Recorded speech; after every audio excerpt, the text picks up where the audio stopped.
ये बिहार किसान, देश किसान, पद्मश्री कोकिले आवाज़ के स्वर के जादूगर और शारदा जी का जाना कहीं न कहीं देश में बहुत बड़ी क्षति है। नमस्कार, आप देख रहे न्यूज़ फॉर नेशन और मैं स्वाति पांडे आपके साथ। बिहार की बेटी, बिहार की स्वर कोकिला शारदा सिन्हा का बीते दिनों निधन हो गया। बीती रात दिल्ली से एक ऐसी खबर आई जिसके बाद बिहार के लोग मानो जैसे शांत हो गए। खबर आई दिल्ली एम्स से, जहां पर शारदा सिन्हा हमारे बीच नहीं रही, जिसके बाद देश भर में शोक की लहर दौड़ गई। सारे लोगों ने शारदा सिन्हा के निधन की खबर के बाद दुख व्यक्त किया। बड़े बड़े हस्तियों ने दुख व्यक्त किया, चाहे फिर वो बॉलीवुड जगत के लोग हों या फिर राजनीतिक जगत के लोग हों।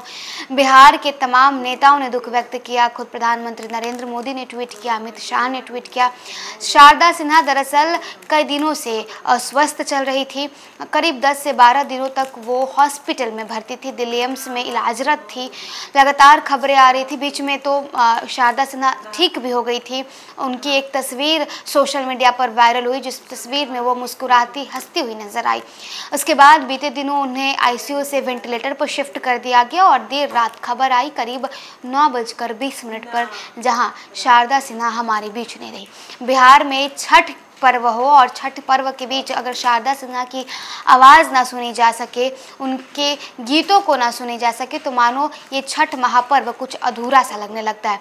चाहे फिर बिहार के लोकगीत हो, बिहार से जुड़ी शादी विवाह के गीत हो, छठ महापर्व के गीत हो, इन तमाम गीत जो है वो लोगों के घरों में गूंजते रहते हैं, लेकिन वो आवाज़ हमेशा हमेशा के लिए अब शांत हो गया। तो वही अब इन सब के बीच शारदा सिन्हा के निधन को लेकर के जाप सुप्रीमो पप्पू यादव की पार्टी की तरफ से क्या कुछ कहा गया है, राजू दानवीर ने क्या कुछ कहा है, किस तरीके से उन्होंने शोक व्यक्त किया है, सुनवाते हैं आपको। ये बिहार किसान, देश किसान, पद्मश्री कोकिले आवाज़ के स्वर के जादूगर और शारदा जी का जाना कहीं न कहीं देश में बहुत बड़ी क्षति है। और जो भोजपुरी, मैथिली, बिहार में मगही और अन्य भाषाओं में, हिंदी भाषाओं में विवाह गीत, छठी गीत, हर तरह का जो गीत का समागम होता था पूरे हर जगह पर, और छठी मैया के समय में जाना बहुत ही अपूरणीय क्षति है।